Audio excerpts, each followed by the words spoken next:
Namaskar, welcome to A&M News, and this is Avijit Nandi Majumdar bringing to you an interview on a very pertinent topic. This is basically for people who do business and also people who are in the trade and industry. Yes, you must be wondering, there are a lot of questions surrounding the GST. We've got a lot of feedback about what is GST, how does one pay GST, what does the redressal mechanism, how does it work. I have with me the Principal Chief Commissioner of GST in Eastern Region, Mr. Navneet Goel. Welcome to A&M News, Mr. Goel, and thank you for sparing time for us. This is a subject which is very raw, very new, and evolves a lot of interest amongst people. So first I wanted to ask a very basic question as to what is GST? You see, GST, it's goods and service tax, as all of us are aware. Earlier there used to be taxes on goods separately, like excise duty, sales tax, and service tax was tax on services. In 2017, we combined all that, and there were other taxes like octroi, entry taxes, etc. There were a whole host of taxes which all combined into one tax house. As Honorable Prime Minister said, good and simple tax. The name is actually goods and service tax. So any supply of goods or service for a consideration during the course of business attracts GST.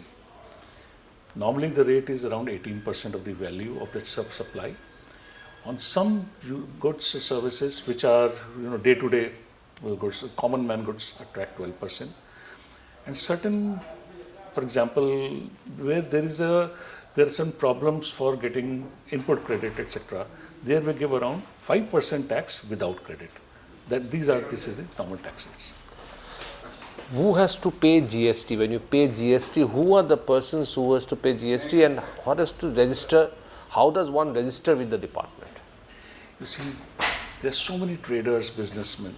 Everybody need not register with us. Only one crosses a particular threshold, which is around 40 lakhs for major states and 20 lakhs for small northeast states. This is 20 lakhs and 40 lakhs per month? Per year. Per year. Per year. They have to register with us. So if you are doing a business of 40 lakhs per year, then they need to register. Then you need to register. In the states of, most of the states? Most of the states is 40 lakhs. But northeastern states, there the limit is around 20 lakhs. And services, I think the limit is 20 lakhs now. Services, 20 lakhs. So this is the general, this thing. Again, 40 lakhs we understand is a small business. He registers with us, but then he need not to go through a rigmarole of, complicated returns, etc. We just say you pay a commander composition scheme, pay a small percentage of your turnover and file a quarterly return. So up to 1.5 crores, there is a composition scheme. Beyond 1.5 crore annual turnover, then we treat that the person is big enough to have a proper return and those kind of things. So below 40 lakhs, if you are there, enjoy, relax. 40 lakhs to 1.5 crores, you have to register yourself, but then come under composition scheme, pay a small percentage of tax of your turnover every year, and then relax. Beyond 1.5 crores, you have to file returns, monthly returns, and then those returns are scrutinized by the department on random basis. We don't scrutinize every return, and then the system comes. So when you say service industry and segregate service industry from other industry, how you can just elaborate how you do that? If you say service industry, for service industry the threshold limit is 20 lakhs. Yes. And for others is 40 lakhs. So how do you define service industry? See, service industry is when you are providing service. For example, boutique or consulting or lawyer services, chartered accountant. Any service where you are basically, there is no supply of goods as such. When you are talking of goods, the goods are physical in nature. But when, for example, you have to construct a house.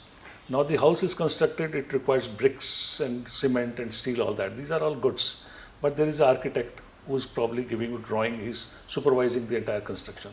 He is supplying a service.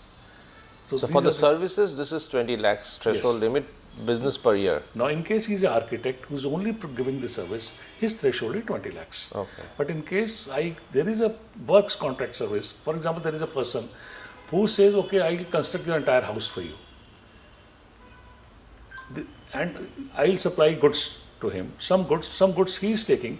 Even those cases, I am treating, especially works contract service is also treated as a service. But there could be some other thing. For example, I am a trader in one of the markets here. I am purchasing goods and I am selling them. Here there is no service involved.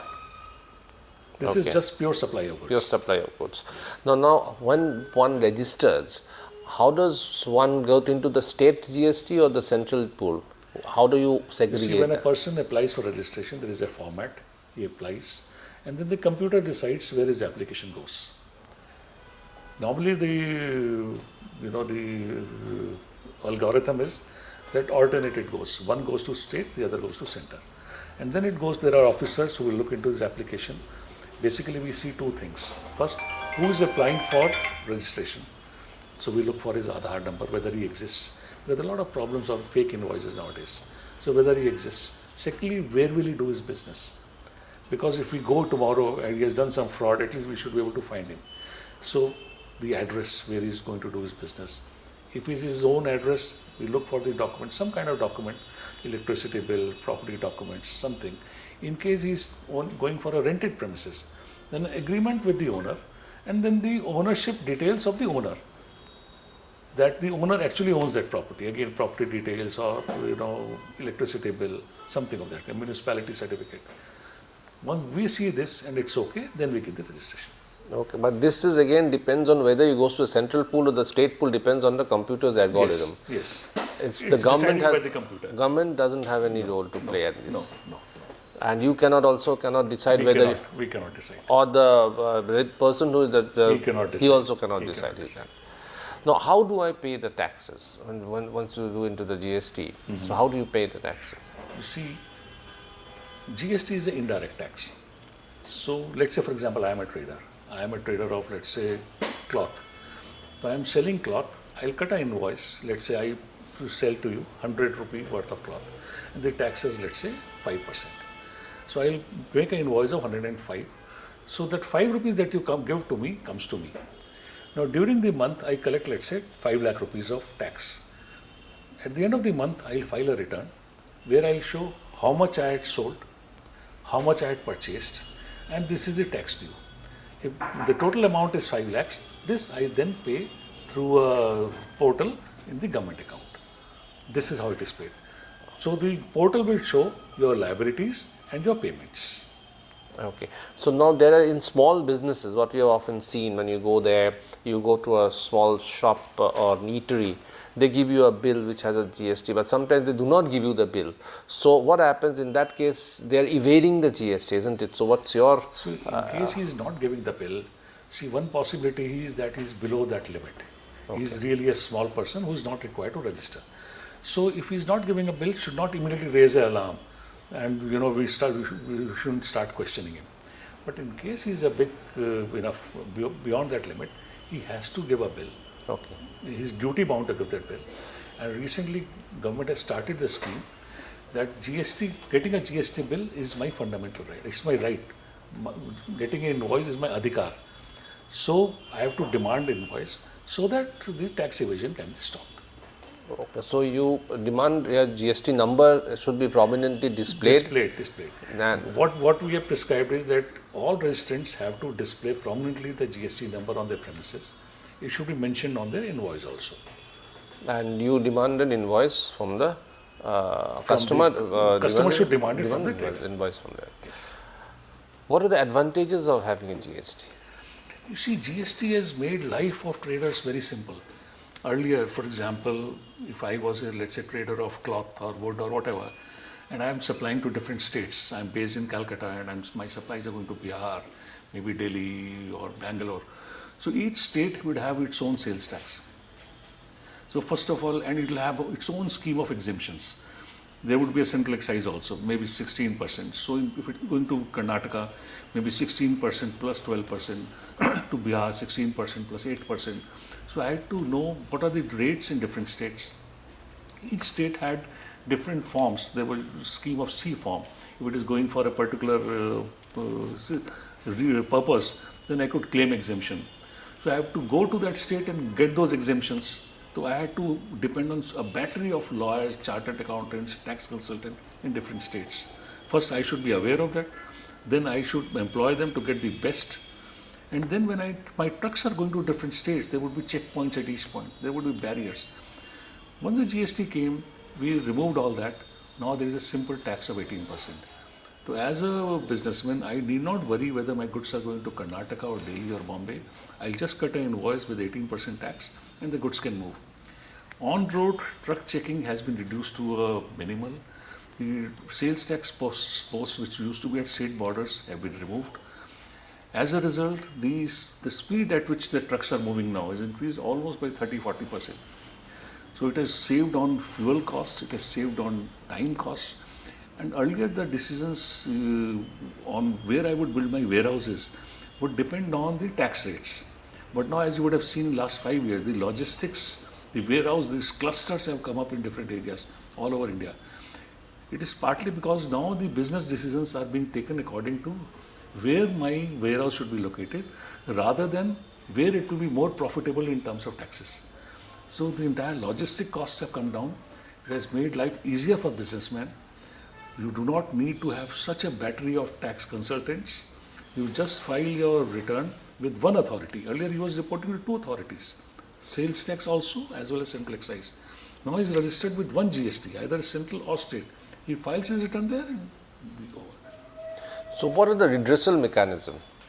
See, redressal was, for example, let's say the government feels, the department feels that he has paid less tax or he has evaded tax. So government, and it comes to notice how, I'll tell you. The return which has been filed to us, we scrutinize that return randomly. The computer tells us which to be scrutinized. And once if we feel that there is some avoidance or evasion, we issue a letter to him. In case, we also have audit parties. And we select the units for audit also on the basis of different, there is a fuzzy logic. On the basis of that, we select the units. And then there, we do a detailed, reconciliation of their financial statements with our GST statements.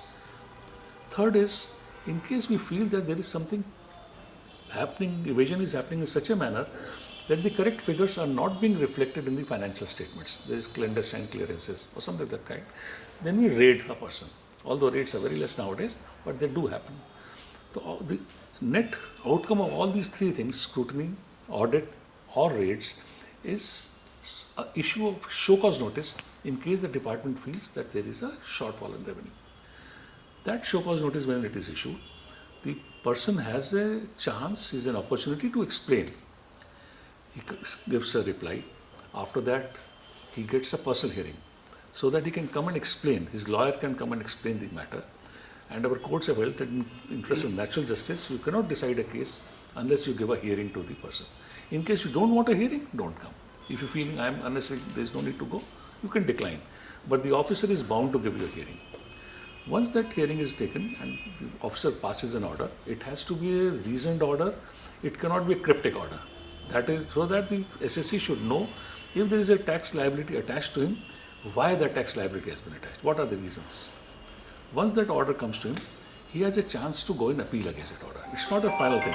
He can go in appeal against it. There are appellate stages. Then after that appellate stage in the department level, then there is a tribunal. Tribunal has not come in yet, but another 3-4 months it will come in. After that, High Court, Supreme Court. So the tax liability is not final till the final authority, the Supreme Court, decides. Of course, taxpayer may decide after 1 or 2 stages that there is no need to contest and he can deposit and pay. Lastly, before GST was introduced and after GST has been introduced, has there been a change in the tax collection, revenue collection model? Have the revenue collection increased and tax evasion decreased? Yes, and yes, if very you have interesting, very interesting question. You see, we'll have to see this in the context of what were the rates earlier.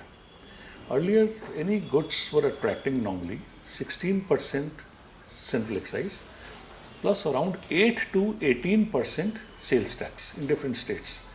So the rates were 22 to, if we say 18, 22 to it will be 28. 16 plus 8 is 24, and 16 plus 18 is 34. So roughly 24 to 34% rate was there on goods. Now the goods, most of the goods attract 18%.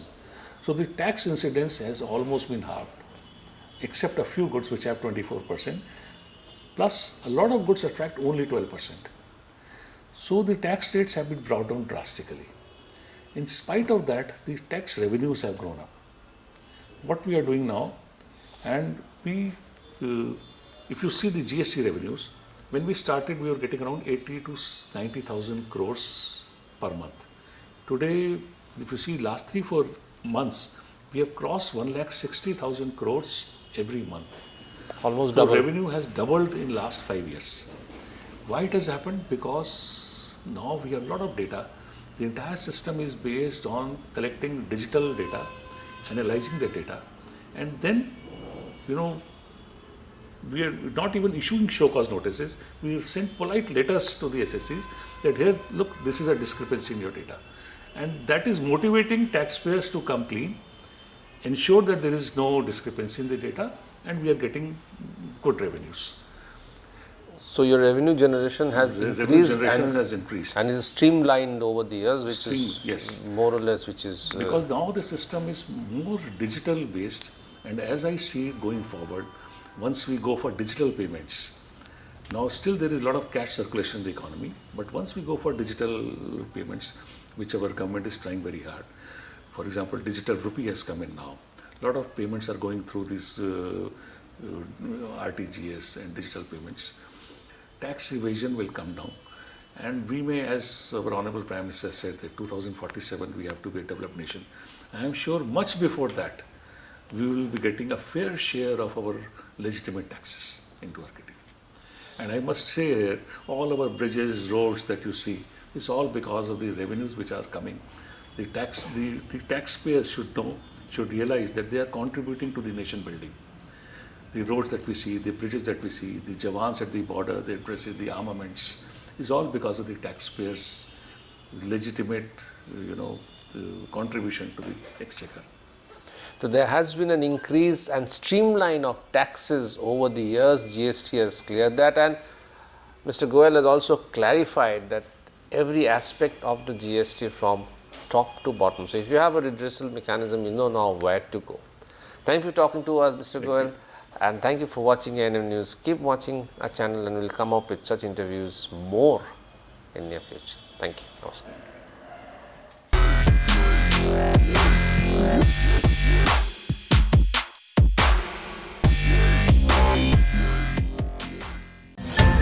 Please don't forget to subscribe our channel and also click the bell icon to get the latest updates.